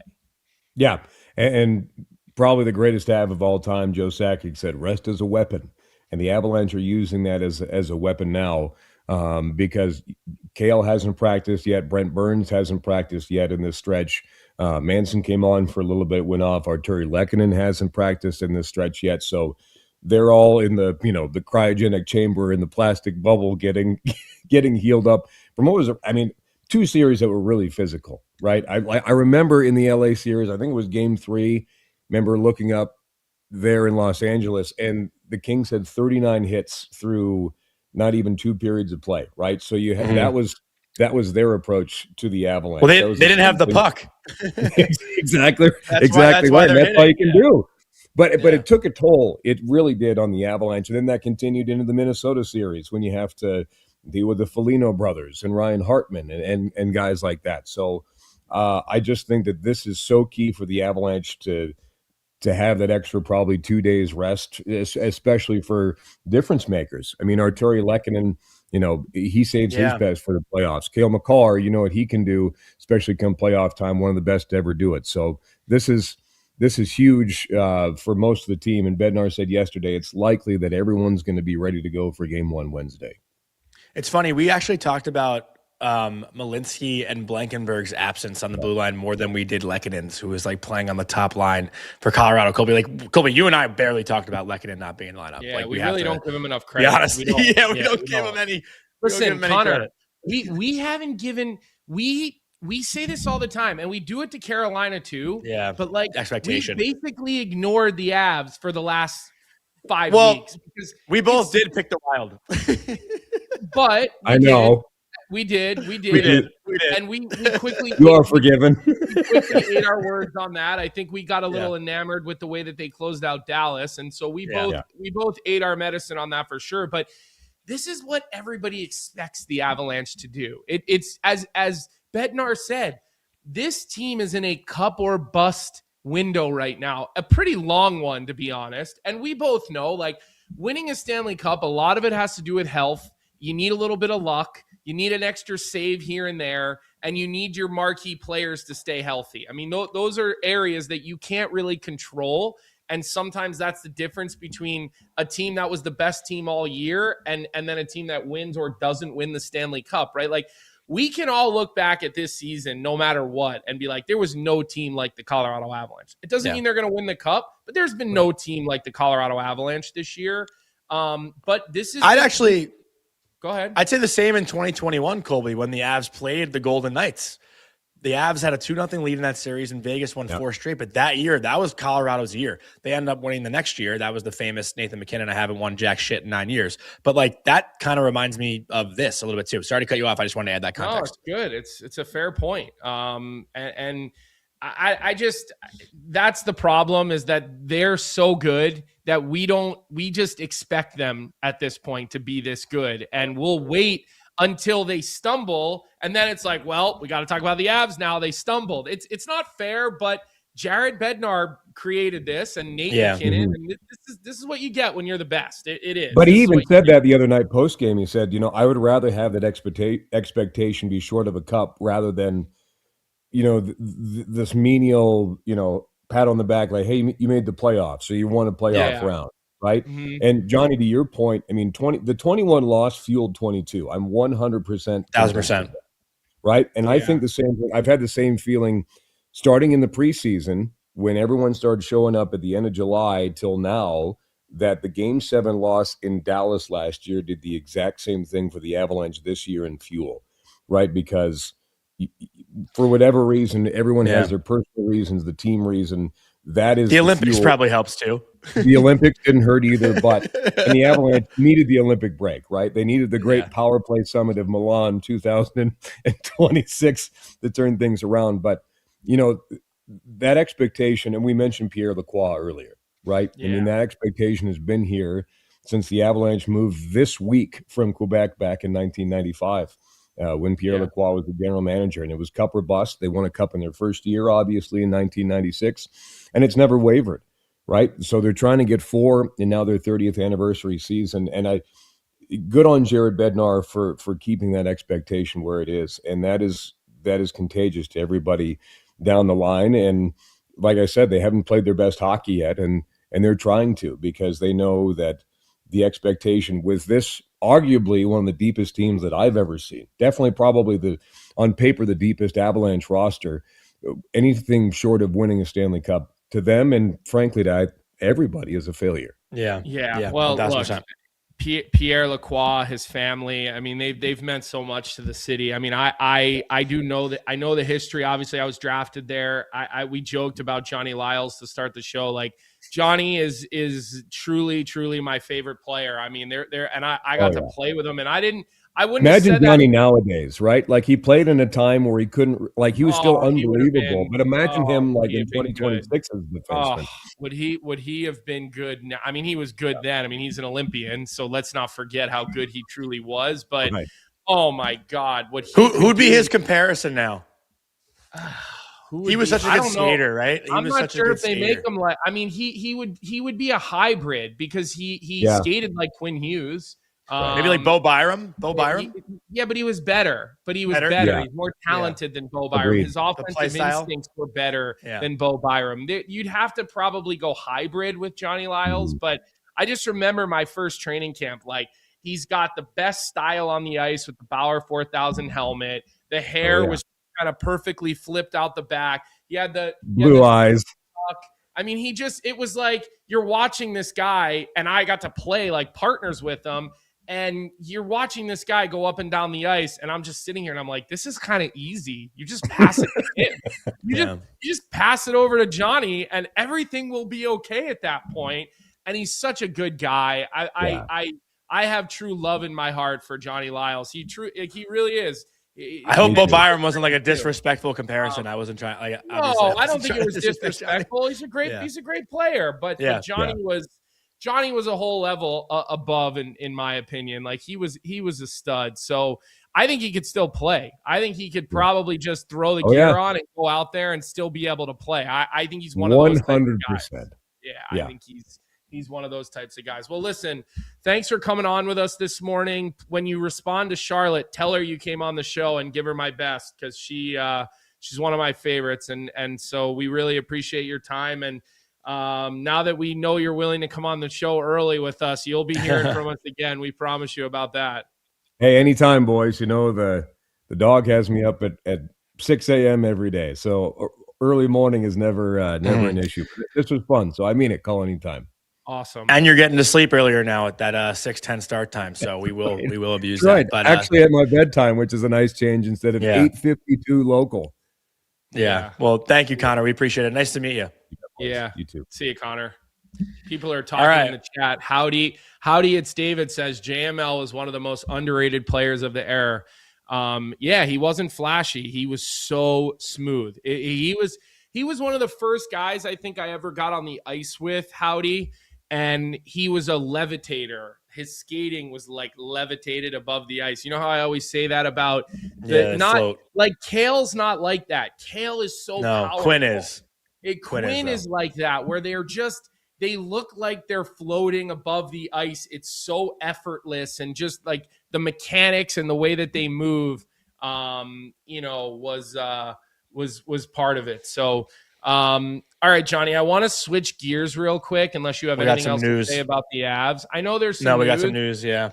I know there's some news right now. We're going to get to the news. I want to revisit. Our whole chat's gotten into the Vegas stuff. That's what I want to revisit, because here's what I said.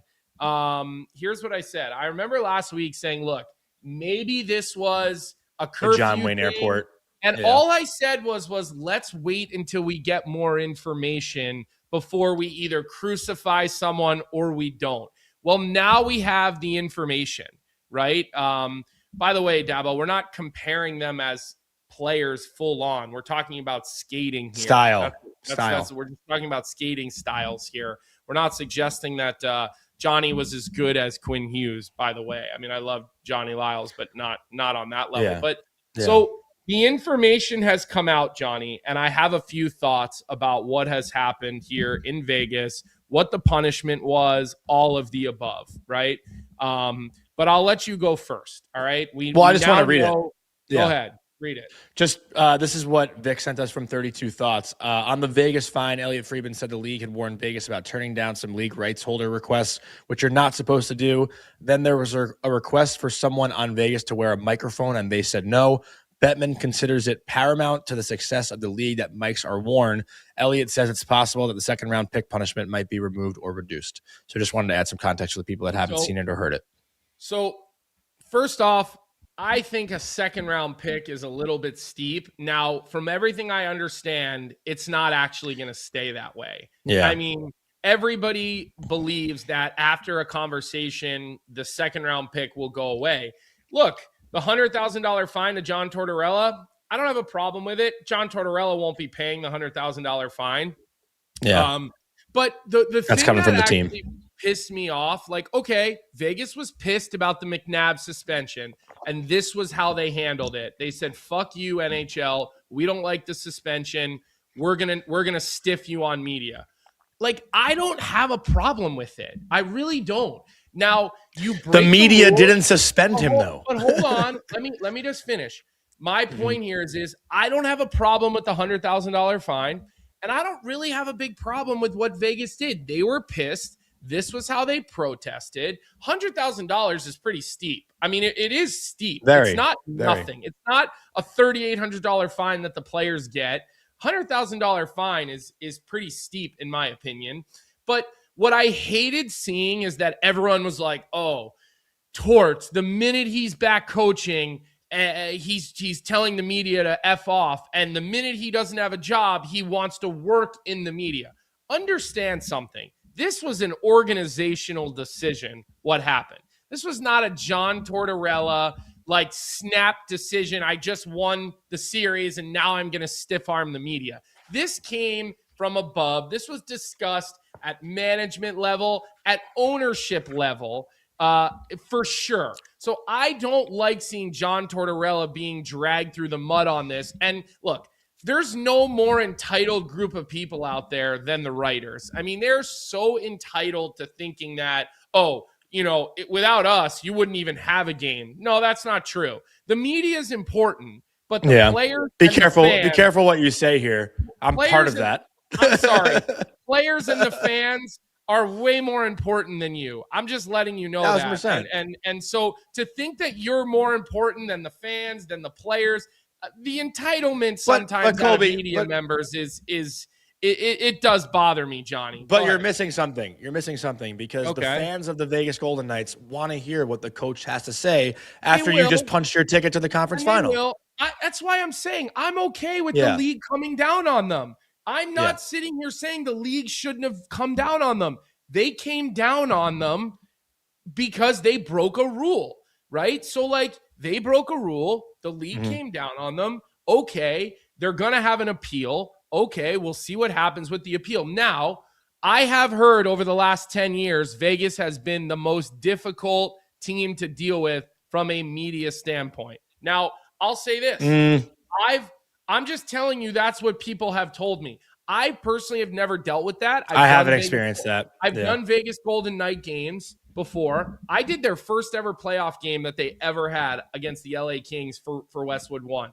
I got the player we wanted to sit down and do the one-on-one with. They treated radio as well as they treated TV in Vegas.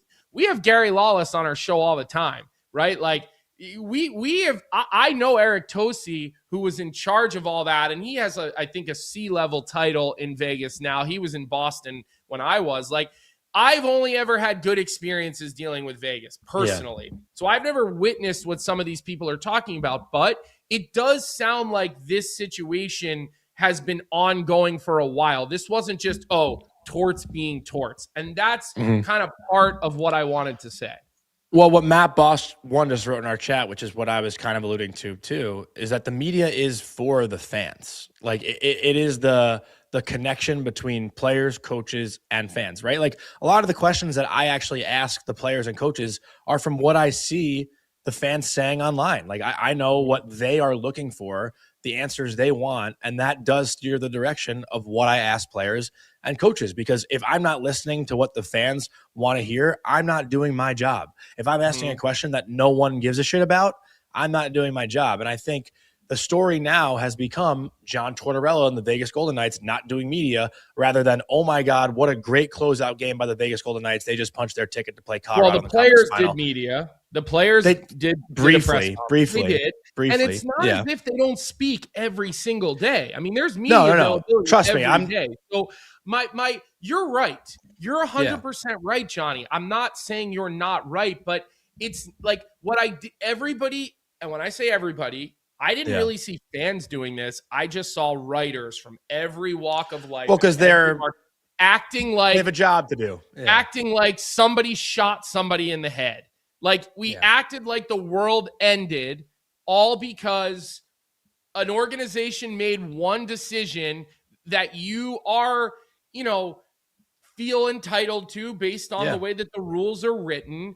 and we took John Tortorella and we dragged him under an 18-wheeler and we said, John Tortorella, making it about John Tortorella. John Tortorella doesn't need the media now that he has a coaching job, and then he'll go right back to ESPN and blah, blah, blah, blah. People attack John Tortorella's character, and that was the part that made me feel less bad, feel like, you know what, maybe Vegas, whatever, they broke a rule, but I'm less bothered by it. I actually think the bigger thing here is Gary being pissed that Vegas doesn't want to wear a mic. Like, if I were a player playing in these series, the last thing I'd want is to be mic'd up. Like, I want to be chirping. I want to be saying shit that's ruthless, and I would not want that out there. So, players can't say no. I mean, my team is asked to do that. There's nowhere in the CBA where it says you have to wear a mic. It says you have to cooperate with rights holders. But there's nowhere in there it says you have to wear a mic. And maybe players are saying no. I mean, that is part of it.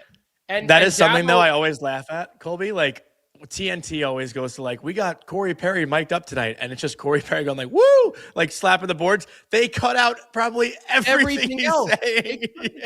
The miking up. You have somebody between the benches now. Miking up is again, when they play that sound 99% of the time, never anything. Really? Yeah. I'm like, that to me is like doing the in-game sometimes interview with a player where it's like we feel like we have to do it, but there's no useful information that comes out of those types of things. You know what would be more useful? Let Jackie go up to the suite and interview the general manager during, for 2 questions during a game. Like, that would never happen. I'm just saying that would be way more impactful than an interview with a player that's going to say, give 110%, get pucks by their D, get on the forecheck. I'm just saying, like, I feel like we do these things like miking players up because we think we're supposed to, but like, when does it really add any value, entertainment value? It's pretty nominal. Well, I mean, be careful though, because last week we got was it McCarron that called Josh Manson like a in between? What do you say about him again? Johnny, that was in between periods with PK. That wasn't in game. That in-game player interview where the player has been coming over to between the benches. We missed a goal on it recently. They were doing the interview. We didn't see a goal. With Quinn Hughes. So, I think, right? It was Quinn, I think. Yeah, so I just there are ways where I feel like you could make it better. And New York Marine is saying it's contractual. I don't think there's anywhere in the contract where it says you have to wear a mic. I don't think it that's contractual that you have to wear a mic. Sure, rights holders are guaranteed certain levels of access, and you see that when you're at an event. The rights holders always get way more access, and by rights holders we mean ESPN, TNT, Sportsnet, the TV rights holders. They get all the first priority. So look, the whole thing is what it is. I'm not mad at it, either side of it. I'm really not. I don't know why the Vegas Golden Knights were taking a second. If you're not going to keep the penalty on the second round pick, like if you're going to rescind that and give them their second round pick, why do it in the first place? That's performative. Clearly it's a slap on the wrist or a little pee-pee whack, but I don't know, like either do it or don't do it and then stick to it is what I would say. Well, they're being so harsh because this actually, like, quote unquote, hurts the league.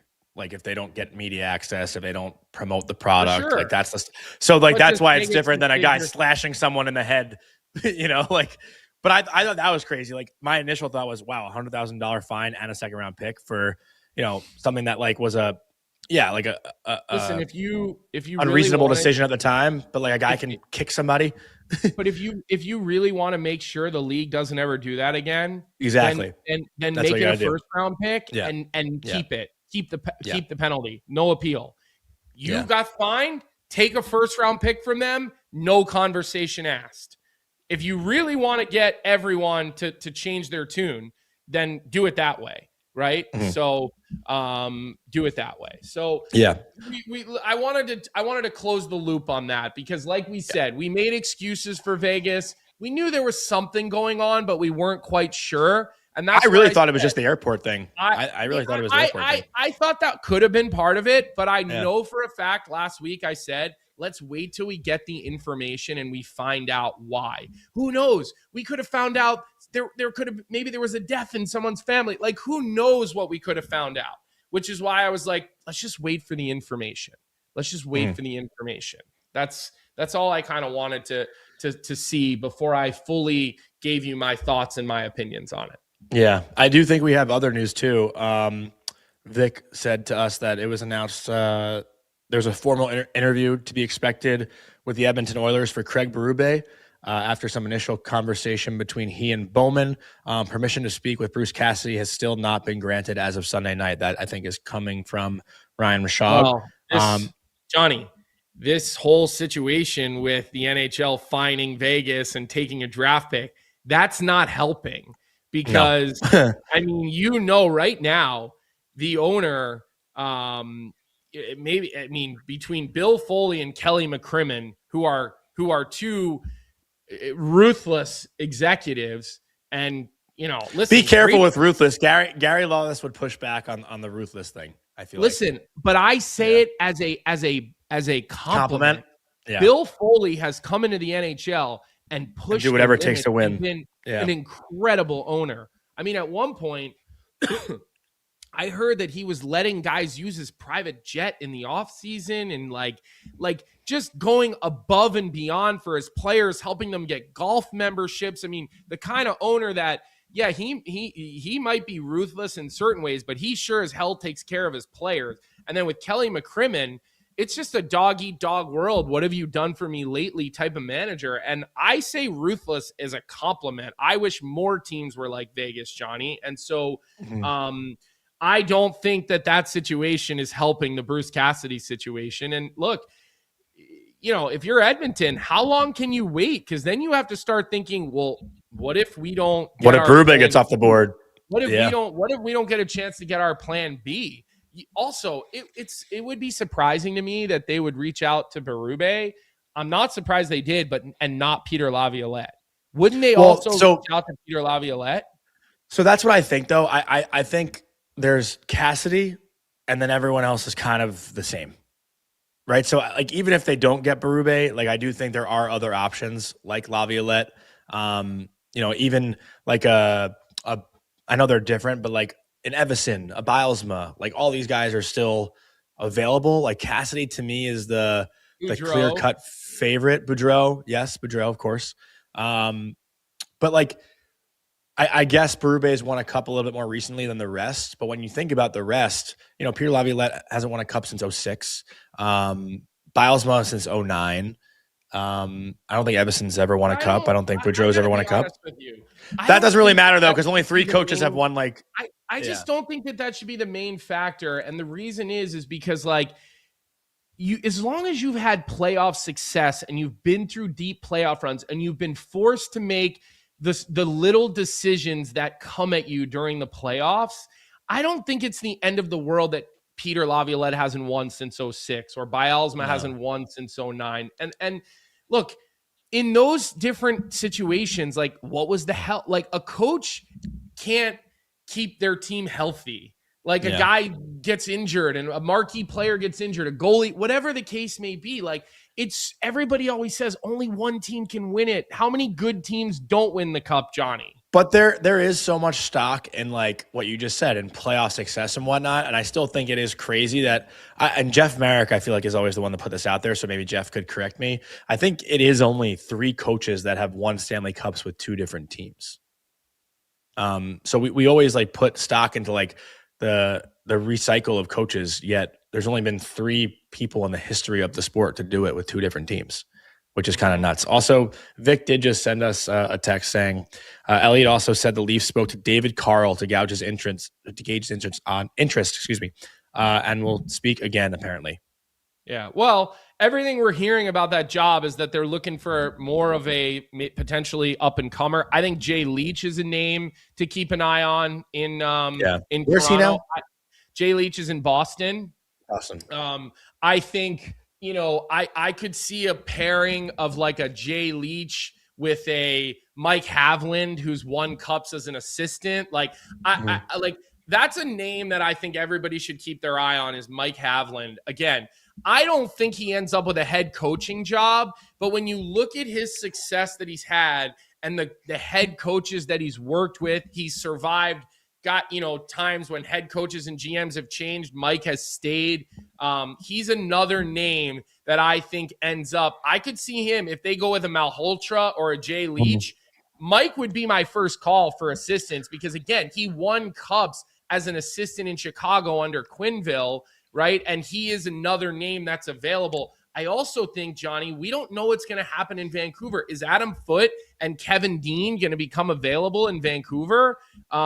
We don't know, right? I don't think that they should become available. I think for a rebuild, those are two really good guys to have, but they very well may become available. Let me ask you this, though. When it comes to the Leafs, do you think they would ever hire an NCAA coach as a head coach? Like going NCAA is he the only one?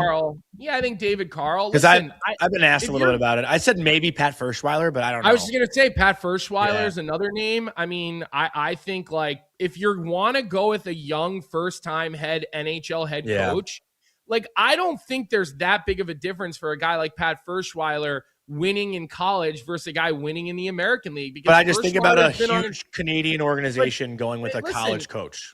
Furschweiler has coached in Detroit, which is a hockey market. I don't know.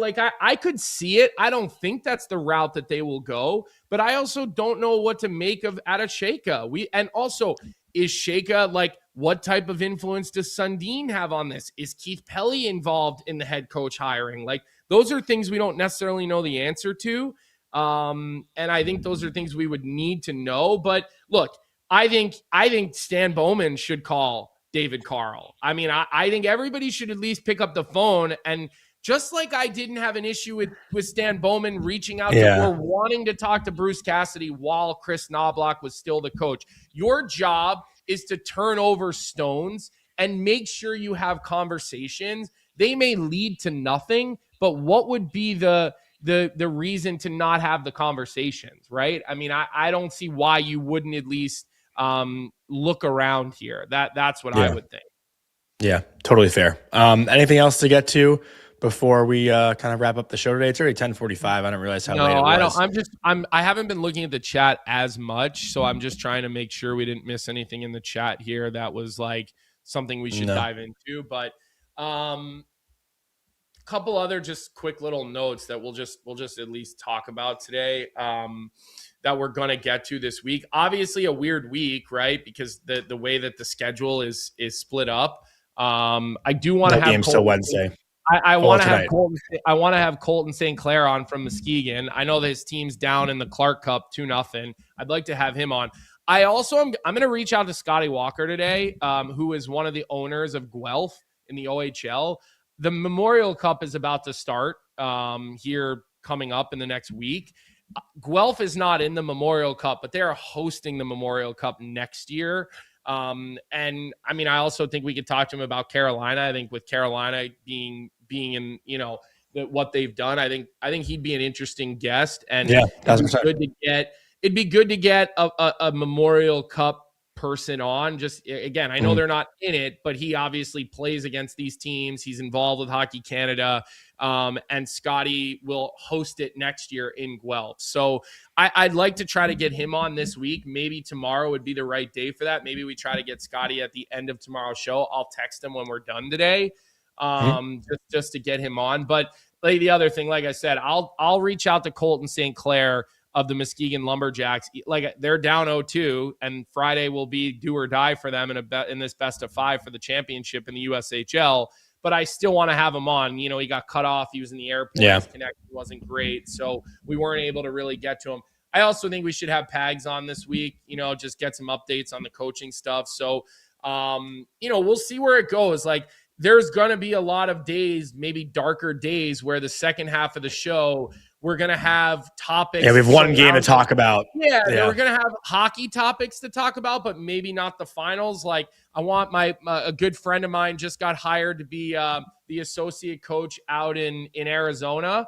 And, with the Arizona Coyotes leaving, now ASU is sort of on the forefront out there. So I want to have my buddy Jimmy Mullen on. Like I said, he just got the job out at ASU, so I want to talk to him as well. So we'll come up with some creative guests for these maybe even world championships too. Days and maybe for the second half of our shows. Look, we've been doing longer shows, and you guys we're not losing our audience at 9:45 every day. We're not losing it at 10:15. I actually saw us bump up around 10:15 today. Our audience jumped up another 30 to 50 people watching. So as long as you guys are here with us and you guys are sticking with us and you're engaging in the chat, we'll keep trying to have these longer shows. So no Leafs morning take today at 11. Vic, is there a sheet and is there a daily face-off live today? I know it's Victory Day in Victoria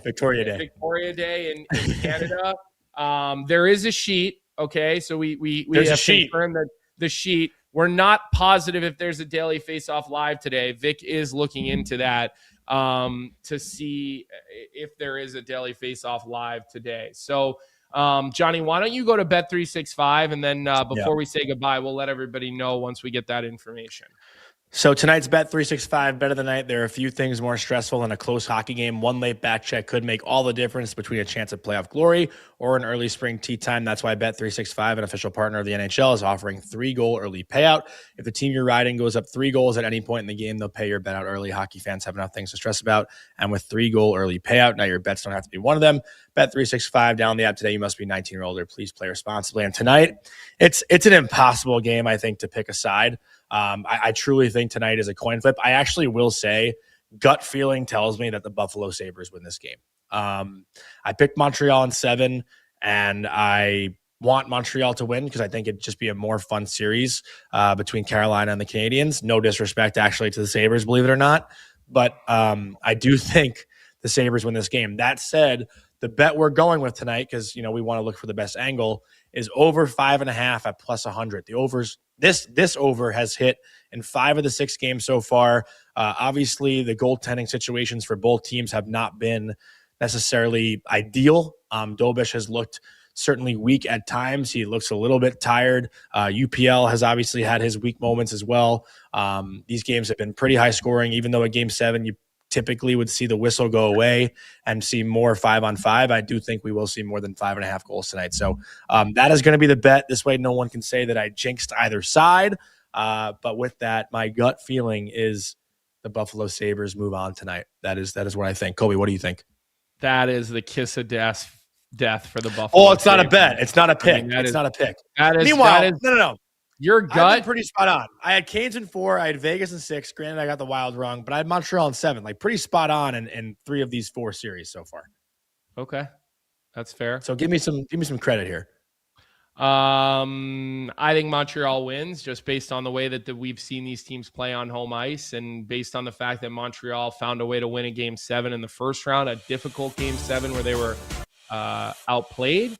I don't know what's going on right now. We're having a little bit of a production failure on Johnny's end. So I guess we're getting played off the show here My today. end. So yeah, everything's your fault. We know that. I thought it was Vic's fault. With Why is it that, my fault? make sure you hit the like button on today's show. Make sure you subscribe to the Daily Faceoff YouTube channel. Go to Spotify, Apple Podcast, Amazon Music. Download the audio version. Just set it to automatic downloads. That way it's just there for you. You don't even have to think about it. You get on a plane. You don't have any Wi-Fi. You're like, Johnny, you won't pay the $7.99 for Wi-Fi. So you need a podcast that's already downloaded on your phone. There's Morning Cup of Hockey right there because you have those audio downloads. Leave us your comments on the streams, right? If you go to YouTube when we're done and you leave us a comment, especially on these days where there's only one game, chances are, if it's a good thought-provoking topic or chirp, we will talk about it on the show the next day, most likely. So I hope whatever happens today, Johnny, you're wrong, and I hope it's a 1-1 game that ends in overtime. That's my hope for tonight. I hope both goaltenders remember to mix in a save. We'll see what happens. I think Montreal is going to win. You think Buffalo's going to win. You've been way more right than me at picking these games in the playoffs this year. There's no doubt about that. So with that, great start to the week. We've continued to push forward on our 5-day-a-week shows, although Friday might look a little bit different. We've got some travel situations, so we'll update you guys on that later this week. We haven't made a final determination. So we hope everybody has a great day. If you're in Canada, enjoy Victoria Day, and we will talk to you tomorrow at 9 a.m.